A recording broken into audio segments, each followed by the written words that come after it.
You are late. You are late for work. You are always late for everything. You wait for your dreams to choose you instead of chasing them. You're late and you smack the alarm clock for constantly reminding. You sit up in your bed and the reflection of your mirror frazzles you for a while. The bedhead look was one you can never pull. Quickly, you change into a dress shirt and trousers. Taking a shower this morning was out of the question, it was even later than usual. You make your way to the kitchen and prepare a quick sandwich, deciding to eat it while the teapot boils. Wait, you forgot to brush your teeth. While sprinting up the stairs, the teapot gives a piercing ring, signaling it's finished. Once you finish brushing your teeth, washing your face, you glance at the mirror and return it with a gasp. Your hair is still a mess.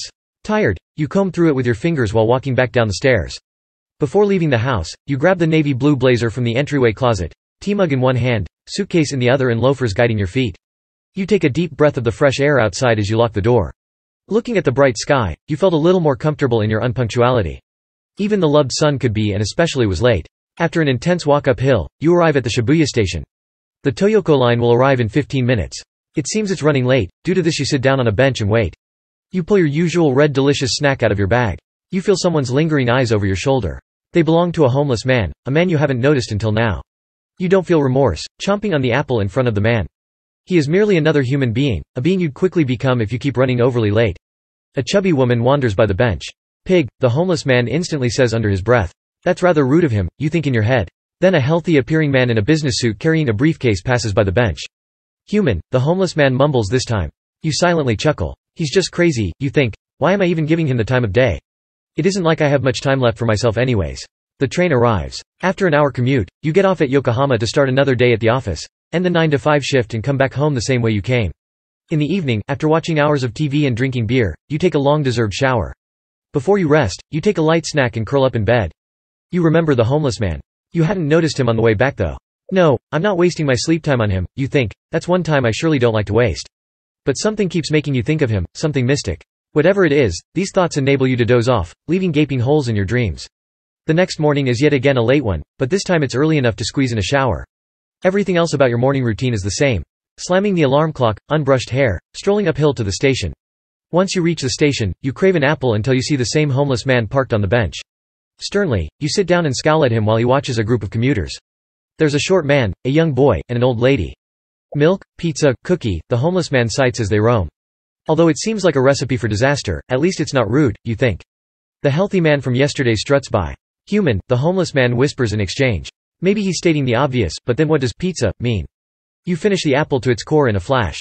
Typically, you'd save it in your bag to throw in compost later, yet, you toss it in the trash can by the bench, tired of the fruit fly's growing population following it. Apple, the homeless man immediately says and repeats it once more as you pass by him.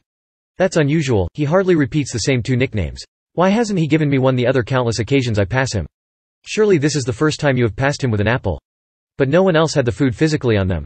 It's instead what you have just eaten, like the young boy whose chin told of a sauce stain, particularly pizza. It makes sense now how the chubby man is the pig, the short man is milk, the old woman is cookie and me, apple. There's someone you are forgetting. Someone from yesterday. Yes, the businessman, the human. Suddenly, you are stricken with terror at the thought. Across the bench, the businessman is swooping by. Human, the homeless man mumbles again. Human stares at you, as if looking into your soul, the one thing he probably can't devour. Sweat starts to form wherever it can on your surface. Your body tremors uncontrollably. Similar to boiling noodles, your limbs feel boneless now. If the homeless man's right, you cannot let him escape. With all your strength, you fasten your knees, rise from the bench, and walk to the curb he's standing at. He doesn't notice your presence, even with his train running late. Without much assistance, your body seizes the train that comes. You cannot bother to check what bus you are on or what stops lead. Still, you stand, barely breathing, 2 meters away from human. Not after long, human pushes a button, letting you know his stop is soon. You near the doorway and get off with him. As soon as you get off, you kneel and pretend to tie your laceless shoes to create some distance. You follow him out the station and to a nearby neighborhood all at a 10-meter distance. You have no idea what you are looking for or what you are going to do once you find it, but there is something worth discovering. For around 10 more minutes, you trail the man on foot, doubting the mission. I look like a crazy person, stalking this perfectly regular man. Unexpectedly, the man takes a hard right and you jog a little to catch up. It was a dead-end street with only one house on the block. He takes a glance over his shoulder. Spontaneously, you swerve, face a random parked car, pull out your home key from your pocket and grab at the door handles out of frustration. Surprisingly, your act was convincing enough because the man enters his house with ease. You run to the side of his house but there isn't a clear view of inside. You decide to go to the backyard. The area is unfenced, surrounded by trees, bearing a forest. From the back door, there's a clear view of the kitchen. You peek in from the bottom of the deck, beneath the wide steps. Human drops his briefcase and grabs a beer from the fridge. He seems normal to me, minus this Victorian-style house, but he's certainly not a cannibal. You are about to leave from your awkward position when you witness him open the freezer. Within, a human head seats among body parts. Perspiration develops across your body again. Before your limbs go weak, you try to call the police. Then, who will believe my story, that a psychic homeless man told me the man eats human flesh? You hear a voice call out. It's the man. You sprint into the forest. The man even faster tackles you to the floor. With unwavering eyes, he chokes you. Your environment starts to vanish as air does. At the corner of your eye, a thick branch comes into view. Almost automatically, it ends up in your hand and penetrates his neck. Human finally releases his hands and drops with a thud. In fits of breath, you come back to reality. Now, you check the man's quiet pulse as his eyes dilate. He's dead. In complete utter silence, you drag his lifeless body through his backyard to his kitchen. You know what you have to do. Use his weapons to decapitate his body. You can't leave evidence, you can't be known as a murderer, you are simply an unpunctual person. Once executed, you throw his arm on a skillet and fry it. He deserves to die the way he lived. You finish as much of the meal as you can and squeeze the leftovers in the freezer. You clean the place with baking soda. You forget your clothes are painted in blood. You walk up the stairs, throw the clothes in the laundry and go to his bedroom. Change into a t-shirt, trousers, and a navy blue blazer. The house was now as spotless as it was before. You leave the house and make way to the station with your suitcase in hand. Your appearance at the office is overdue more than natural. You call in sick as you get on the train back to the Shibuya station. Your coworkers thought something incredibly horrid happened to you, but you reassure them nothing too out of the ordinary occurred.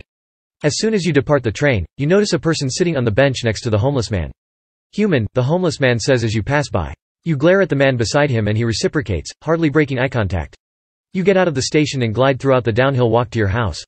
Once you enter, you release the immense weight of the day. Your stomach growls, so you take a piece of human's arm from your briefcase and nibble at it. You feel like a changed person. No longer is the tardy you alive, you desire to be early, or even on time. Now, sleep in human safe clothing instead of changing tomorrow morning. Peacefully sleep. Now, you've become early, the early bird that gets the worm. You are a cannibal. You are a murderer. Now, you are human.